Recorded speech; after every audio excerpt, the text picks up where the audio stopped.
Welcome to another online PowerPoint presentation. I am Stephen Thiele, Partner and Director of Legal Research at Gardiner Roberts. In this presentation, I will be discussing issues related to force majeure, frustration, and impossibility. During the COVID-19 pandemic and government-ordered shutdowns of non-essential businesses, these concepts are very important for businesses and individuals who are struggling to meet various contractual obligations.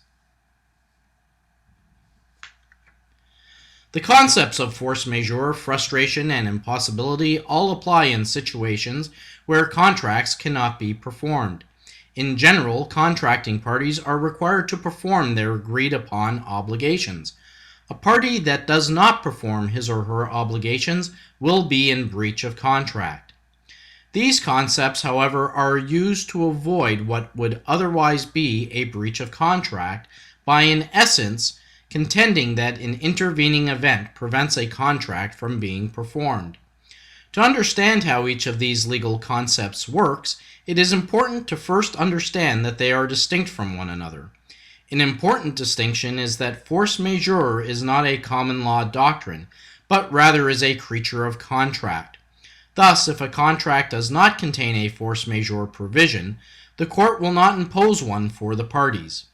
Meanwhile, both the doctrine of frustration and the doctrine of impossibility are common law concepts. Courts have sometimes equated frustration with impossibility, but as will be discussed later, the doctrine of impossibility appears to be distinct. Let's first look at force majeure. The Supreme Court of Canada, in the seminal case of Atlantic Paperstock Limited versus St. Anne Nakawik Pulp and Paper Company, described how a contractual force majeure clause works. Generally, a force majeure clause operates to discharge a contracting party when a supervening, sometimes supernatural event beyond the control of either party makes performance impossible. The key word is impossible. This tells us that in general, a force majeure event is not one where performance will be rendered more expensive or take more time than expected to perform. In order for contracting parties to rely on force majeure, the contract must contain an express force majeure provision. Basically, this type of clause will provide that the parties to the contract will be excused from performance in whole or in part, or will be entitled to extend or suspend the time of performance as a result of some specific event, condition, or act of God. Typically, a force majeure clause will be drafted to include a list of events or items which are not anticipated, are beyond the control of the parties, or would not be caused directly or indirectly by the fault or negligence of a party as of the date of the contract. The usual list of events includes natural disaster, government prohibition, or act of God. In some clauses, the definition of what constitutes a force majeure event will be left open-ended to cover any unexpected eventuality outside the control of the contracting parties.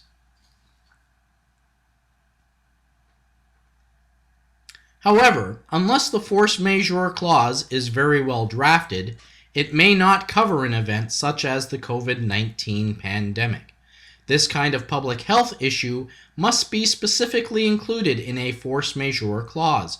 Indeed, in modern force majeure clauses, parties have defined force majeure to include public health emergencies, communicable disease outbreaks, epidemic, or pandemic.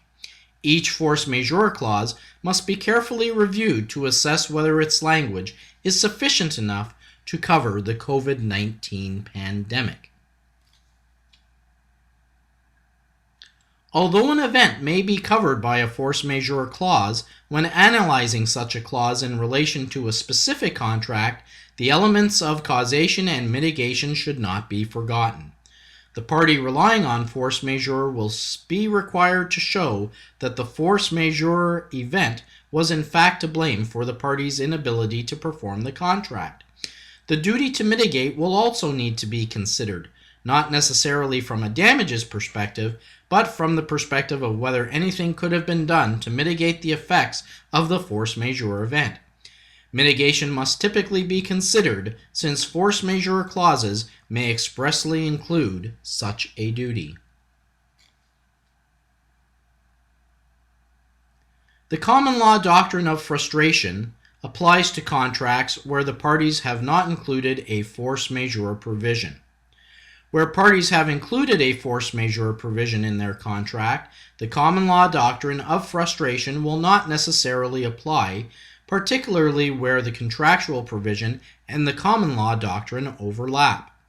In the Law of Contract by Friedman, the author states, if the contract is worded in such a way as to make an interpretation of the contract to allow frustration contradictory or nonsensical, having regard to the language, it is not open to the court to give the contract such a consideration and apply the doctrine of frustration. What constitutes a radically different performance has been described as something which renders the performance of the contract substantially different than what the parties bargained for. The leading case where the doctrine of frustration is defined is the Supreme Court of Canada decision in Naylor Group Incorporated versus Elliston Construction Limited. Here the court said that frustration applies where a situation has arisen for which the parties made no provision in the contract, and the performance of the contract becomes a thing radically different from that which was undertaken by the contract.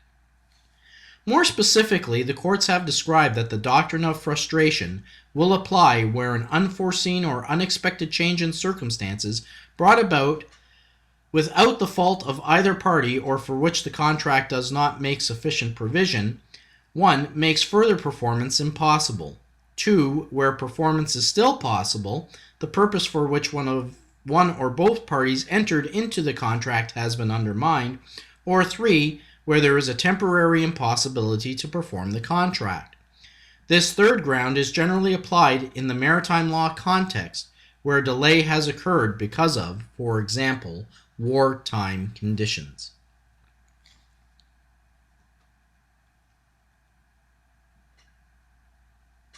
Success in a lawsuit based on the doctrine of frustration is not necessarily easy. A party who relies on the doctrine of frustration to avoid a contract bears the burden of proving that due to a supervening event, the principal purpose for entering the contract is destroyed, and that the underlying purpose of the contract can no longer be accomplished. The doctrine of frustration will not apply if the facts are such that the supervening event results from a voluntary act of one of the parties, or if the event was contemplated by the parties.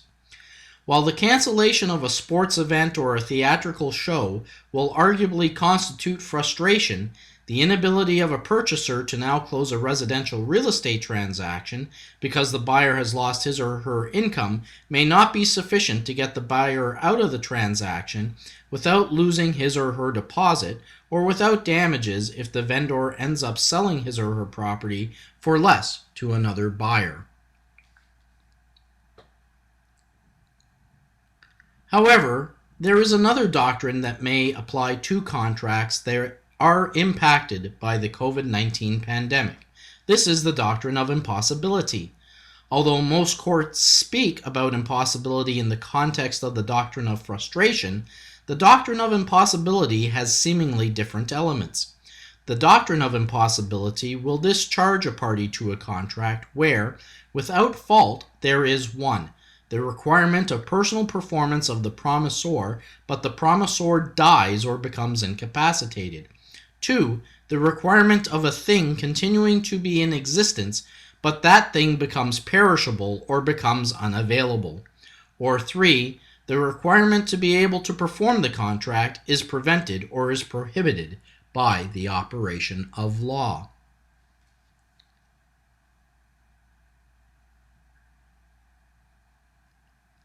During the COVID-19 pandemic, governments have invoked emergency measures either by statute or regulation.